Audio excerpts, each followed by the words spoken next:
जा रही है यार, इसमें कौन सी बड़ी बात है। पहले आप वेरिएबल डिक्लेयर कर देते हैं, एंड का लेने में एक चीज आप लोग बता दो आप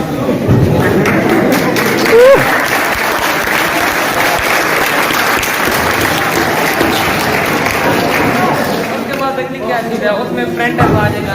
प्रिंटर इन्वर्टेड कॉमर्स के अंदर